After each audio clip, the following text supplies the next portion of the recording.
If how you think and how you feel creates your state of being, and you keep thinking the same thought, it keeps producing the same emotion, that same emotion is influencing how you're thinking. You're hardwiring your brain and conditioning your body emotionally into the past, yes? And if you do that enough times, thinking and feeling in the same way, the body becomes the mind of that emotion. Now the servant has become the master, and the body's running the show. Yes or no? And so then if the body then has become the mind of that emotion, then to change then would be becoming greater than your body. Yes or no? And if your environment has that much influence on how you're thinking and feeling, then to change then is to be greater than your environment. Yes or no? And if you're waking up every single morning, coming back to your senses, looking at the person next to you saying, oh my God, who is that? How did I get here? Jeez. Wait, let me think of all my problems. Okay, I'm starting to feel like myself. Let me get my cell phone. Let me check. Okay, now I'm feeling like myself. And then you get up and you go through the same routine behaviors in your habitat. You have the vision of the toilet, and the next thing you know, you're in front of the toilet. Then while you're on the toilet, you have the vision of the coffee maker, and there you are, you're in front of the coffee maker. And then while you're drinking your coffee, you have the vision of the shower, and there you are in the shower. And while you're in the shower, you get super creative about the clothes you're going to wear, and next thing you know, you're dressed. And your body is always following your mind, but it's following it to the known. Are you with me still? And let's just say you drive to work the same way and see the same people and go to the same grocery store and buy the same food and watch the same television shows, and then you get in front of the mirror at night and you put your lotions and potions and creams on and floss the same way and brush your teeth, and you go to bed and you wake up in the morning and you're doing the same exact thing. Yes or no? Would you agree then we can take your past and lift it up and set it on your future? Yes or no? Now, that's karma. That's it. That's karma right there.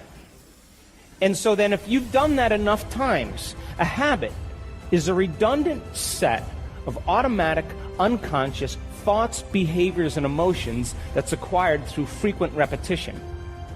A habit is when you've done something so many times, your body now knows how to do it better than your mind. Are you with me still? So if you wake up in the morning and you're doing that, would you agree then your body's on autopilot? And it's dragging you into a predictable future based on what you did in the past. And you're unconscious. Yes or no? And I assert that when you are not in the present moment, you're running a program. So don't take anything personally from somebody, because they're just running a program as well. Are you with me still? So then, think about this. Would you agree then that if you are going to heal your body by thought alone, to create some new experience in your environment by thought alone, to create some new future that's no longer your past by thought alone, then you would have to become thought alone? Yes or no? Come on.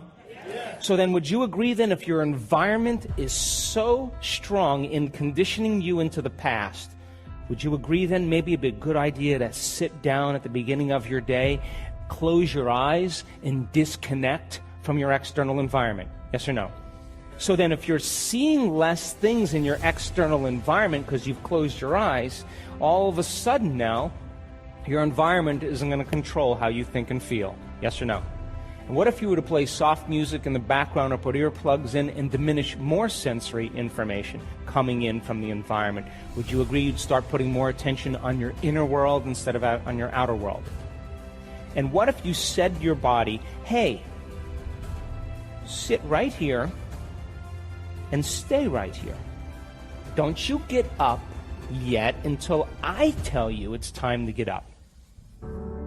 If you believe that your thoughts have something to do with your destiny, and you can't think greater than how you feel, or feelings have become the means of thinking, by very definition of emotions, you're thinking in the past. And for the most part, you're going to keep creating the same life. So then people grab their cell phone, they check their WhatsApp, they check their text, they check their emails, they check Facebook, they take a picture of their feet, they post it on Facebook, they tweet something, they do Instagram. They check the news, and now they feel really connected to everything that's known in their life. And then they go through a series of routine behaviors. They get out of bed on the same side, they go to the toilet, they get a cup of coffee, they take a shower, they get dressed, they drive to work the same way, they do the same things, they see the same people, they push the same emotional buttons, and that becomes the routine, and it becomes like a program.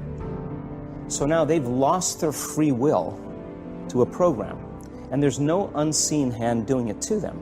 So when it comes time to change, the redundancy of that cycle becomes a subconscious program. Most people then wait for crisis or trauma or disease or diagnosis. They wait for loss, some tragedy to make up their mind to change. And my message is, why wait?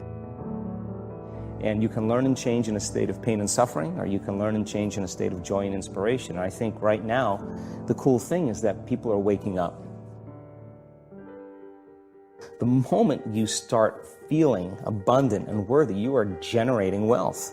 The moment you're empowered and feel it, you're beginning to step towards your success. The moment you start feeling whole, your healing begins. And when you love yourself and you love all of life, you'll create an equal. And now you're causing an effect. And I think that's the difference between living as a victim in your world, saying, I am this way because of this person or that thing or this experience. They made me think and feel this way. When you switch that around, you become a creator of your world, and you start saying, my thinking and my feeling is changing an outcome in my life. And now that's a whole different game, and we start believing more that we're creators of reality. If you're not being defined by a vision of the future, then you're left with the old memories of the past, and you will be predictable in your life. If you can sit your body down and tell it to stay like an animal, stay right here. I'm going to feed you when we're done. You can get up and check your emails. You can do all your texts. But right now, you're going to sit there and obey me. When you do that properly, and you're not eating anything or smelling anything or tasting anything, you're not up experiencing and feeling anything, you would have to agree with me that you're being defined by a thought, right? So when the body wants to go back to its emotional past, and you become aware that your attention is on that emotion, and where you place your attention is where you place your energy, you're siphoning your energy out of the present moment into the past, and you become aware of that.